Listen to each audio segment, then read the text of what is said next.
me something, it might just take the pain away.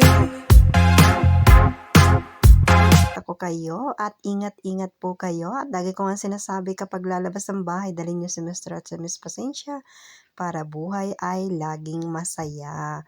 Eto na nga guys, at ito ay aking hinihiwa-hiwa na maliliit yung pollo or yung chicken at tinatanggalan ko rin siya ng balat guys. At syempre, tinanggal ko yung leeg dahil hindi po kami kumakain ng leeg. Yan, tsaka yung mga balat-balat na yan ng chicken ay tanggalin natin dahil nako, cancer ang makukuha natin dyan at saka sakit sa balat, alam nyo na. So, nihiwa-hiwa ko to ng maliliit at gagawin ko siya ng adobo ala Gigi guys kasi lalagyan ko siya ng carrots and then potato. So, ito na nga at iniwa-hiwa ko siyang maliliit.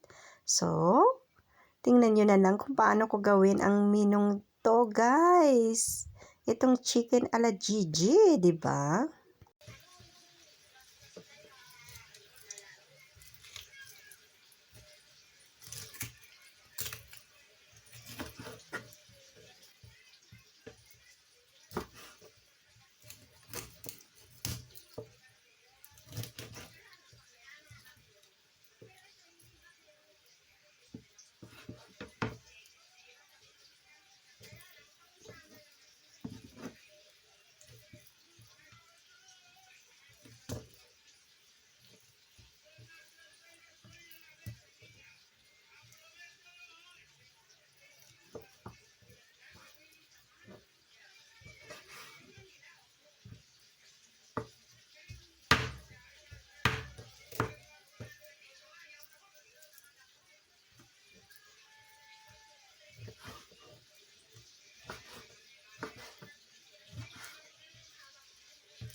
Ito na nga guys at nagbabalat na ako dito ng carrots. 2 carrots lang ang aking ilalagay.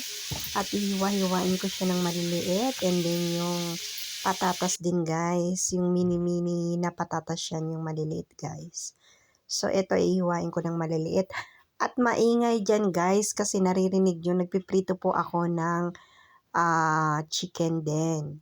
So pero hindi ko na pinakita guys kasi nung paghiwa-hiwa ko, nilagyan ko lang siya ng harina and then asin, pamintang durog at saka bawang na durog. And then pinaghalo-halo ko sa harina pagkatapos prinito ko na sa mainit na apoy muna. Painitin nyo muna ng mainit yung inyong mantika bago nyo ilagay. Huwag nyo nang isawsaw sa egg guys kasi no need na yun, di ba? Tsaka grasa ng makakain ninyo, sobra. Kaya mas maganda na yung harina lang, super duper na masarap na. At ito na nga, sinunod ko na rin ang aking patatas at binabalatan ko siya ng ganyan guys kasi super duper maliliit. Kaya itong kutsilyong maliit ang aking gamit. Tingnan nyo naman, di ba? Ang cute, mini talaga yung kutsilyo. So, eto na lang ang aking gagawin muna and then, syempre maya-maya maghihiwa ako ng sibuyas, bawang, at ipapakita ko sa inyo kung paano ko magtimpla ng aking version ng adobong manok ala Gigi, o diba?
Ito na nga guys, yung chicken na hiniwa-hiwa ko kanina at inugasan ko muna siya sa asin guys. Kaya kailangan hugasan nyo muna sa asin ang inyong chicken para hindi madumi or malansa.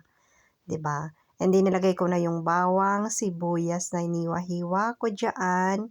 Pagkatapos, inilagay ko na rin dyan yung carrots, guys. Yan ang ating mga ingredientes na ating ilalagay sa ating adobo na manok, 'di ba? At syempre, lalagyan ko rin siya ng mantika. Importante, syempre, may mantika tayong ilalagay sa adobo para super duper na napakasarap. At syempre, yung vinegar, wag nating kakalimutan, 'di ba? Vino Blanco ang ginamit ko, guys. Kaya yan. And then, maglalagay din ako dyan, syempre, ng ating toyo. Yan. Salvers 1 ang aking ginagamit, guys. Syempre, made in the Philippines yan, guys. Syempre.